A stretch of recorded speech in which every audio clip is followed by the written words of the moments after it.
Happy Dashain साथीहरू सबैजनालाई, मेरो युट्युब फ्यामिलीहरू सबैजनालाई लाग्दैछ। बेच खानुहोस् हुन्छ। यहाँ चकचके र चकचकिनी चाहिँ यहाँ छ है। Hello everyone, welcome back to my new vlog. I hope सबैजना सन्चै हुनुहुन्छ होला। म चाहिँ शेर्पा। आज चाहिँ फेरि अर्को नयाँ भिडियो लिएर आइसकेको। म चाहिँ हजुरहरूको सामने अहिले चाहिँ हामीले यहाँनिर केटिएमबाट घर जाँदैछौँ नि त। अनि टक्कसँग अहिले हामी चाहिँ यहाँनिर गाडीलाई पर्खिँदै गरेको। हाम्रो गाडी चाहिँ आउँदैछ। अनि हामी चाहिँ यहाँ को छौँ भने हामी यतिजना छौँ, 3 जना। हाम्रो सामनाहरू चाहिँ यहाँ छ।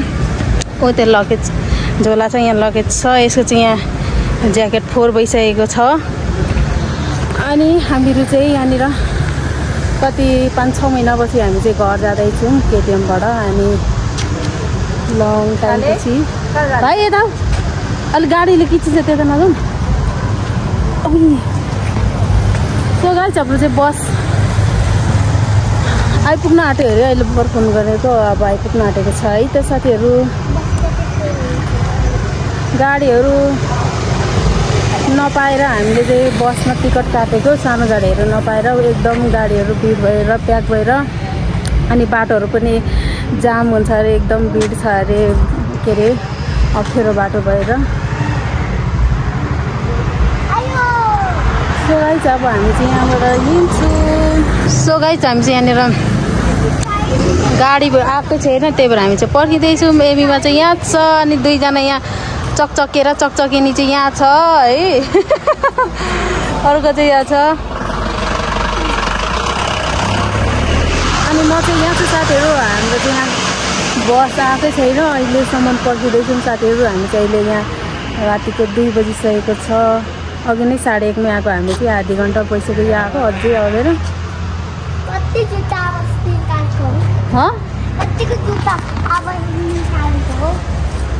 के भनेको बुझिन। हामी चाहिँ यहाँनिर जोरपाटी चौकैमा छौँ साथीहरू है त।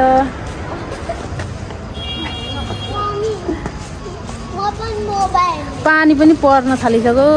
कति बेला आउँछ गाडी। सो साथीहरू, अहिले चाहिँ दसैँमा सबैजना घर जाने भएर गाडीहरू चाहिँ एकदम भिड रहेछ साथीहरू। त्यसैले गाडी पाउनै गाह्रो यतातिर चाहिँ साथीहरू। अहिले चाहिँ काठमाडौँतिर चाहिँ खासै मान्छे छैन, सबैजना आफ्नो आफ्नो गाउँ गयो दसैँमा। दसैँ मान्नको लागि सबैजना गयो काठमाडौँबाट। मान्छेहरू पनि यहाँ त सुनसान छ अहिले त। हिजोसम्म चाहिँ भिड थियो दोकानतिर लुगा किन्नेहरू। अनि आजबाट चाहिँ एकदम सुनसान हुन्छ साथीहरू। आज लास्ट हो नि त गाडीहरू चल्ने। अनि आजबाट चाहिँ सानसुन हुन्छ काठमाडौँमा। यही काठमाडौँमा बस्ने मान्छेहरू मात्रै हुन्छ अब चाहिँ यता चाहिँ। अनि कोही चाहिँ घर गयो होला, कोही चाहिँ गएन होला साथीहरू अहिले चाहिँ। ल है त साथीहरू, हामी चाहिँ गाडी चढेर हिँडेको। अब चाहिँ चट्टसँगले यहाँनिर नानी चाहिँ निदाइसकेको छ। अनि म चाहिँ यता छु। सबैजना अब चाहिँ गाडी चढेर हिँडेको हामी चाहिँ।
सो साथीहरू हामी चाहिँ यहाँनिर चियाबारी आइपुग्यौँ खाना खाने ठाउँमा सबैजना यहाँनिर खाना खाँदै हुनुहुन्छ हामी चाहिँ यहाँनिर चिकन खाना खाँदैछौँ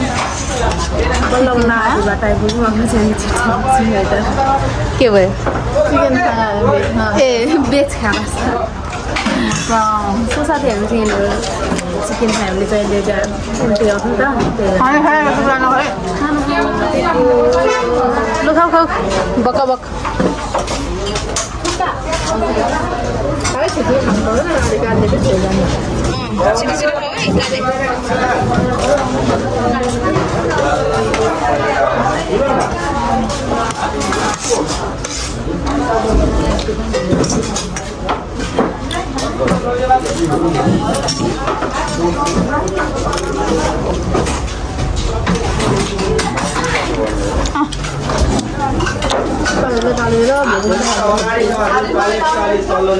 यस्तो मिठो निन्द्रा लागेको होइन हो माइ गॉड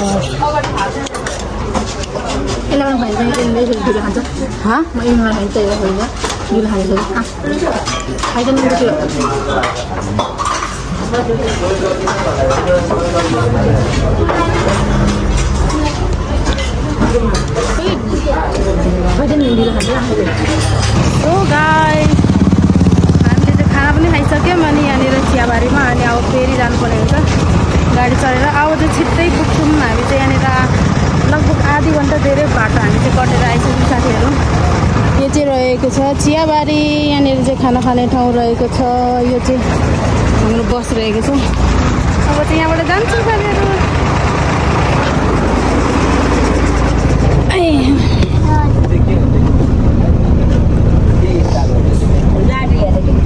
लु अलिकति जाऊ त ए म अटिन भात खाएर मोटो भएछ कि क्या हो कस्तो गर्मी भएर आयो हौ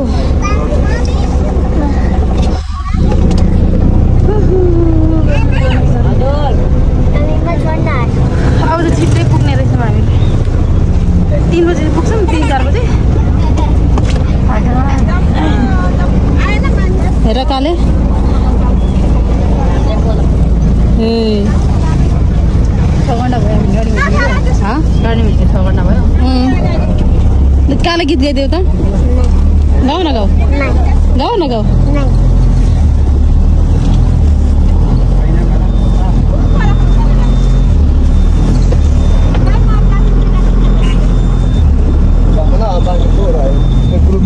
कस्तो गर्मी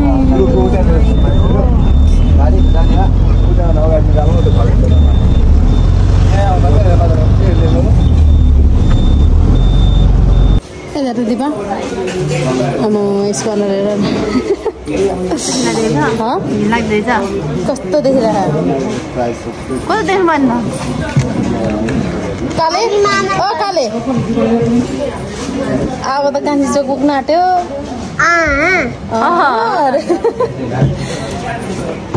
हामी पुगिसक्यो हिँड्दै जानु हिँड्दै जाऊँ ल मेरो पनि खायो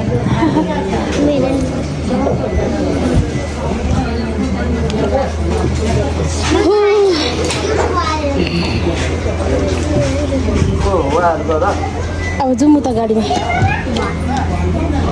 हो त्यही हो म उता जाँदै गर्छु ल आइज यिनीहरू लिएर आइज को पनि लिएर आइज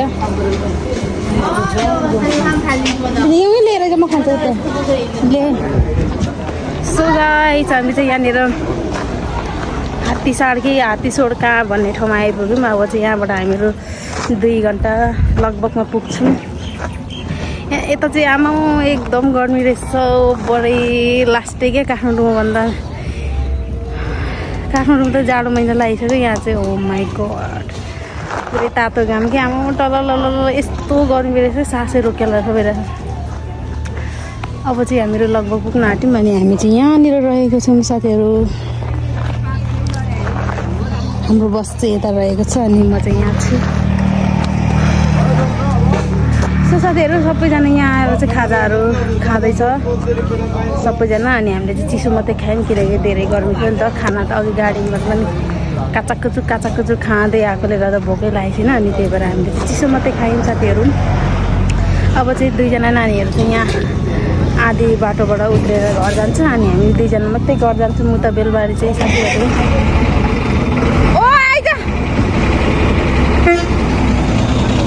अब चाहिँ हामी जान्छौँ साथीहरू। सो साथीहरू फाइनली म चाहिँ घर आइपुगेँ। अहिले भर्खरै आइपुगेर यहाँ नुहाइ गरेर म चाहिँ यहाँनिर बसेको फ्रेस भएर साथीहरू। हामी आइपुग्नु चाहिँ अघि नै 3 बजेतिर आइपुगेको बेलबारी चाहिँ। आज चाहिँ छिट्टै ल्यायो किनकि राति 2 बजे नै गाडी चढेको नि त उताबाट चाहिँ। अनि हामी चाहिँ राति 1:30मा निक्लेको बाटोमा अनि 2 बजे चाहिँ गाडी चढेको साथीहरू। अनि त्यसैले आज चाहिँ छिट्टो ल्याइपुऱ्यायो अनि 3 बजेतिर आइपुगेको थियौँ। अनि बेलबारीमै बस्यौँ अनि त्यहाँनिर अनि बसेर अनि अहिले बेलुका 7:30मा आएको घरमा चाहिँ। अनि अहिले चाहिँ नुहाइ गरेर फ्रेस भइसकेको साथीहरू। म चाहिँ अब खाना लागेको अरू चाहिँ सबै उता छ। अनि हामी चाहिँ आज 3-4 जना आएको, नानीहरू 2 जना अनि बहिनी र म आएको। नानीहरू चाहिँ उता आधी बाटोबाटै उता घर पठाइदिउँ अनि यता चाहिँ हामी 2 जना मात्रै आएको साथीहरू। सो ह्याप्पी दसैँ साथीहरू सबैजनालाई, मेरो युट्युब फ्यामिलीहरू सबैजनालाई।